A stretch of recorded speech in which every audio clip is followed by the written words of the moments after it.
You ever think about how wild it is that one magazine has basically shaped every major anime you grew up with? Dragon Ball, Jump. Naruto, Jump. One Piece, Jump. Demon Slayer, still Jump. Whether you were reading it in Japanese, catching Toonami after school, or let's be honest, watching crunchy fan subs at 480p, Weekly Shonen Jump was probably there in the background, making it all happen. But what is Shonen Jump? Where did it come from? Why did it dominate? And how has it managed to stay relevant for over 50 years in a world where everything else either dies or becomes NFTs? Alright, let's rewind to the late 1960s.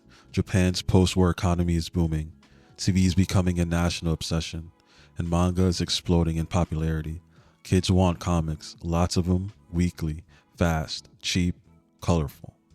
At the time, two major players dominated the market, Weekly Shonen Magazine and Weekly Shonen Sunday. So in 1968, the publishing giant Shueisha thought, hey, why not us? And they launched a new contender, Weekly Shonen Jump. The name Jump was chosen to evoke energy, youth, and action. And even though it started out as a bi-weekly publication, it quickly found its rhythm and switched up to a weekly format in just a year. That same year, they absorbed the failing rival magazine, Shonen Book, and brought on some of its more successful titles. Early Jump was rough. We're talking samurai stories, slapstick comedies, and the kind of dusty material your uncle would call the good old days. But even then, something was different about Jump. They cared about what kids actually wanted. There was a realization that if you really paid attention to your audience, not just adults or critics, but actual 12-year-olds reading this stuff, you could build something powerful. That's where the reader survey system comes in. Every week, readers rank their favorite series using a little postcard. Editors use that data religiously. Low-performing manga? Cancelled. Promising ones? Given more pages. It was a cold system, but it worked. Jump became lean, competitive, and obsessed with quality. It was like a constant live pull of Japan's youth psyche. This ruthless feedback loop would become part of Jump's identity. And while other magazines rested on tradition, Jump built an empire on innovation and constant reinvention. It was a manga survival of the fittest, publisher Hunger Games, if you will. That brutal honesty between readers and creators meant even young artists could rise fast, if they struck the right nerve. It wasn't uncommon for a teenager to debut and become a superstar almost overnight. It turned the magazine into this almost gladiatorial arena where only the strongest ideas survived. The result? A foundation that would become the launchpad for legends. But first, they had to figure out the formula. Through the 70s, Japan started figuring out what made shonen tick, and they landed on the magic formula: friendship, effort, victory. This wasn't just a slogan, it was a mission statement. Friendship was about forming bonds, rivals becoming allies, etc. Effort was the journey, the grind, the failures. Victory wasn't about being perfect, but about earning it. You could see this echoed in literally every major Jump series, even the sports and comedies. This philosophy didn't come out of nowhere either. It tapped into post-war Japanese values and educational ideals: grit, camaraderie, and self-improvement. These were the traits schools were pushing, and Jump found a way to make them cool. Jump also began to attract creators with vision. Go Nagai dropped Harenchi Gakuen, which shocked parents with its raunchy humor and slapstick absurdity. But kids couldn't get enough. The series helped to break taboos about what kids' comics could actually get away with. It was chaotic, sure, but it pushed the medium forward. Then you had Kochikame, debuting in 1976. It told the never-ending antics of a goofy neighborhood cop. It became the longest-running manga ever at the time, and a comedy bedrock that anchored every Jump issue, no matter what explosions or demons were on the next page. What's wild is that Kochikame ran for a full 40 years, until 2016. That means for an entire generation of readers, this was the one constant in their manga lives. You would start with one series and watch it end, but Kochikame would always be there, being weird. And this variety, it mattered a lot. Jump wasn't just bottle manga. It was a playground of ideas: horror, romance, comedy, sports. They were testing the limits of what a weekly comic anthology could do. Jump was experimenting, and these experiments laid the groundwork for the blockbusters to come. It was like the indie phase of a band before it blew up, raw, sometimes messy, but brimming with potential. There were titles that failed spectacularly, but even those missteps taught the editors what not to do. They were learning in public and building toward a golden era, and soon that world would arrive. Let's talk about the boom. The late 80s and early 90s are often called Jump's golden age, and honestly, it earned that name. This was the era when Jump wasn't just a magazine, it was a cultural force. The lineup was stacked. You had Fist of the North Star in 1983, a post-apocalyptic epic with absurd muscles and even more absurd violence. People exploded. A lot. It set the tone for gritty, intense action. お前はもう死んでいる。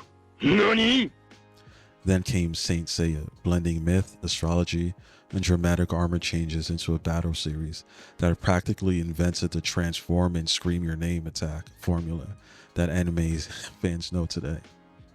But everything changed in 1984 when Akira Toriyama dropped Dragon Ball. What started out as a gag adventure story turned into a martial arts odyssey that would define Jump for years. Toriyama combined slapstick with stakes, adventure with ambition. Dragon Ball Z took it further. Suddenly, power levels, training arcs, and multi-episode fights became the norm. By the late 80s, Jump had other hitters like City Hunter, Captain Tsubasa, which basically made soccer popular in Japan, and Roku Denashi Blues. These weren't just popular, they were selling millions of copies every single week. Over 6 million people were buying a thick phone book-sized comic every week. It was bigger than most newspapers. The Jump logo was everywhere. Kids had Jump pencil cases, lunchboxes, bedsheets. It was manga Beatlemania. And behind all the success were editors who knew how to spot talent. These weren't just proofreaders, they were talent scouts, story coaches, life managers. The editor for Dragon Ball literally told Toriyama to start Z because readers were outgrowing the jokes. This editor-creator dynamic, this focus on youth appeal, and this hunger to always go bigger is what defined the Golden Age. It wasn't just about one hit, it was about the wave after wave of them. And what's really impressive is that most of these weren't just hits in Japan.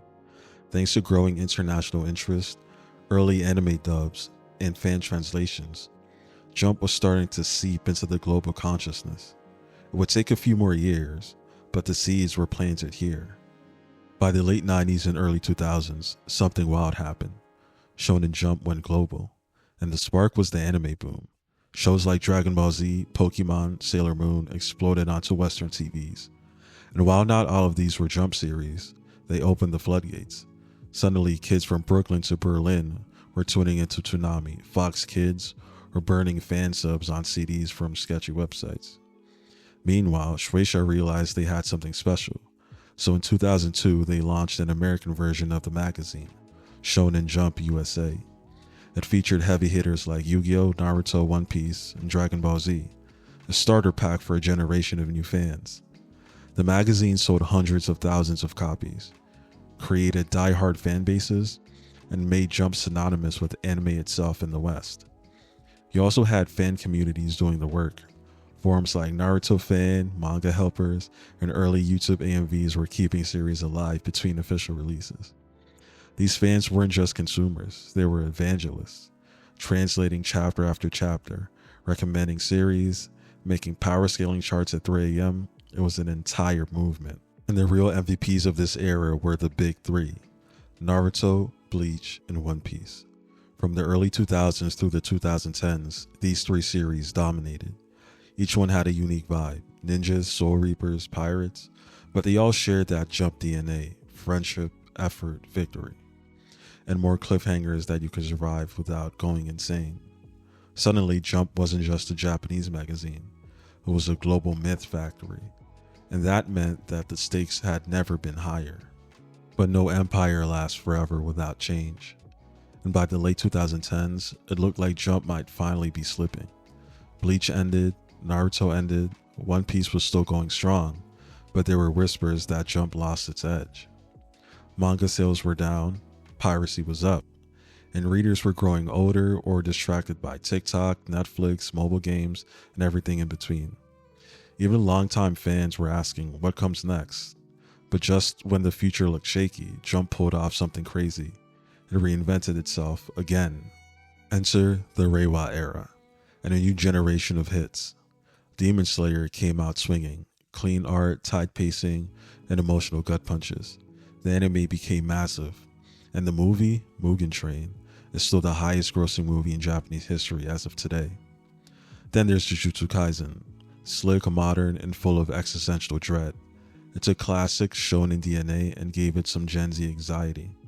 Same thing with Chainsaw Man, a chaotic, unhinged, blood-spattered fever dream about poverty, trauma, and horny devils.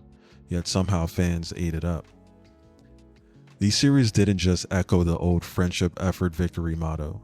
They twisted it.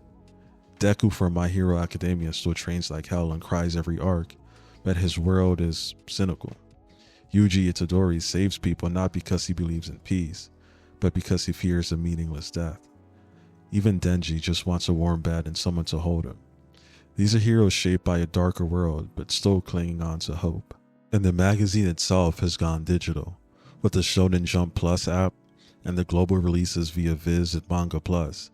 Fans can read the latest chapters legally, in English, and on the same day as Japanese viewers. No more need for scan sites or waiting months for volumes. It's leaner now, circulation isn't what it was in the 90s of course, but Jump has evolved. It's no longer just a magazine. It's a platform, a brand, and a whole vibe. You don't even need to read Jump to feel its presence. You'll see it in the memes, TikToks, fan edits, game streams. It's everywhere.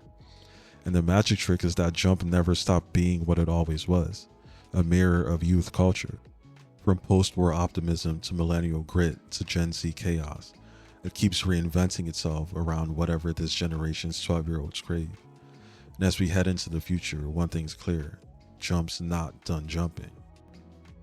おい、なんか言え。ツンツン。